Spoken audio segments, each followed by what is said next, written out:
Sa bidyong ito pag-uusapan natin ang ibig sabihin ng human acts at ang pagkakaiba nito sa acts of man. Morally good actions have certain requirements.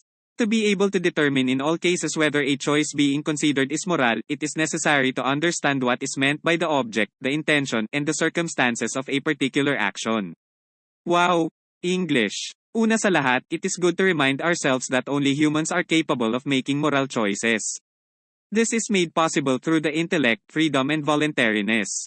Aristotle through St. Thomas Aquinas was able to distinguish human act from act of man. Kung titingnan natin, we can hardly see the difference, akala natin wala, pero meron. Human acts or actasiamani are actions that proceed from insight into the nature and purpose of one's doing and from consent of free will. These are acts which proceed from insight and free will, and rightly be called personal acts.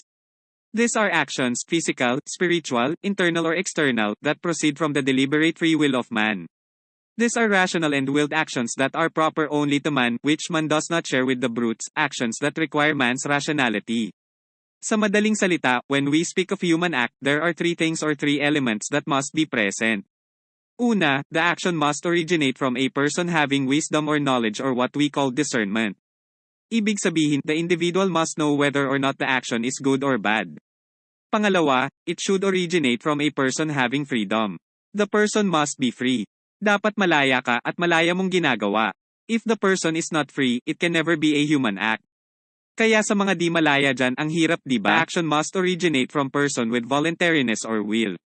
Ano nga ba ang pagkakaiba ng freedom at voluntariness maliban sa spelling? Freedom means you can choose whether to do it or not. When we say voluntariness naman, are you willing to do it? Do you have the willingness to do it? Ganon po. Now, talking about act of man, if one of the elements is absent, we call it act of man. In short, acts of man are man's actions which man shares with the animals. These are the acts of perception or sensation, halimbawa, the beating of the heart, blood circulation in the body, digestion of the goods in the stomach, blinking of the eyes at iba pa. Acts of man are actions that proceed without man's deliberate free will. This is why actions that happen within the body are not human acts because they occur without the control of the will and the consciousness of the There is a lady walking the street, then a boy starting to whistle.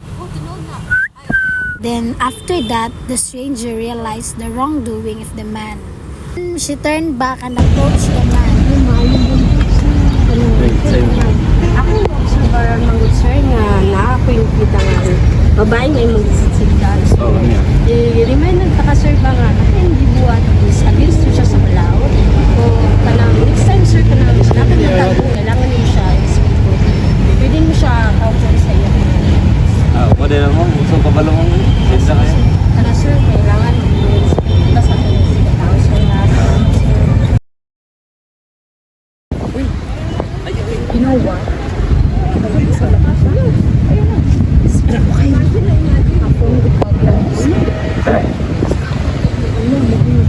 Hindi ay? Nakabalik sa pag-usin ko. Oo ka kay. Wala kayo sipon sa una. Gani. Anong dapat ikagawa na? Okay. Ha? Oo.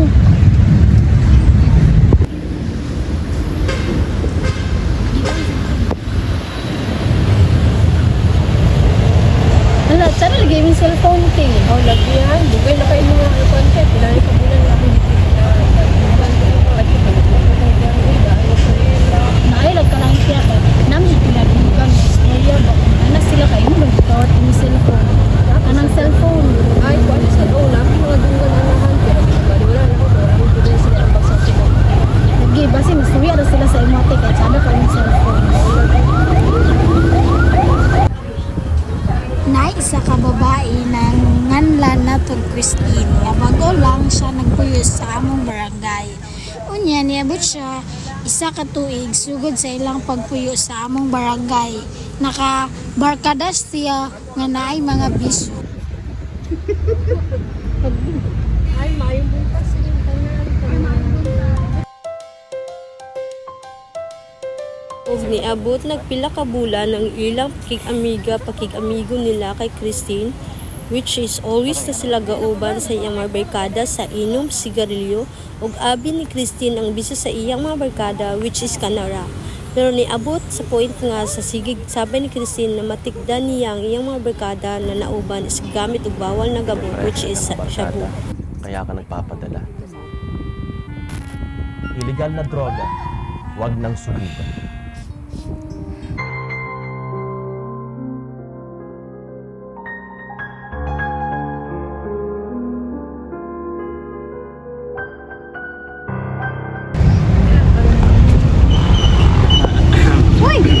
Namanday ni siya. Christine!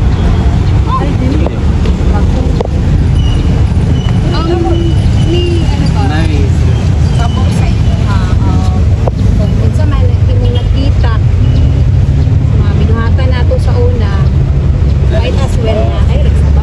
Kay kabalo na ba ka sa kuang kuan na i-promise na kay mauna ibig na mo yung pamilya. Ayun na. Na pero ako din ikon sa inyo at dili ko saba para lang sa una. Dapat lang yun. Ayaw lang yun. Pasensya kayo kung wala nang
station, sige, CCTV din nga da. Ano yan? Tapos, stop. Uli din. Mag-anting na yung sa mga cellphone. Gusto lang yung pa-eskwila ka na. Pero ganyan. Hindi ko sa counting week. Hindi ko lang ko sa side. Sa uta. Pinag-hapon ko awa. siya. Hindi pa hita sa phone yung cellphone kay files. Ano ko po ito? Ako yung skin sa inyo ko. Sinaano? Ako hindi nabit. Kasukat mo sa bantay mo. Hindi mabit. Ako nga yung good is ko. Basta. Alas ko sa bantay. Nuwan. Ano ko yung ako ang boy. Ako yung papalitan ko sa'yo kasi kung dua ka nga.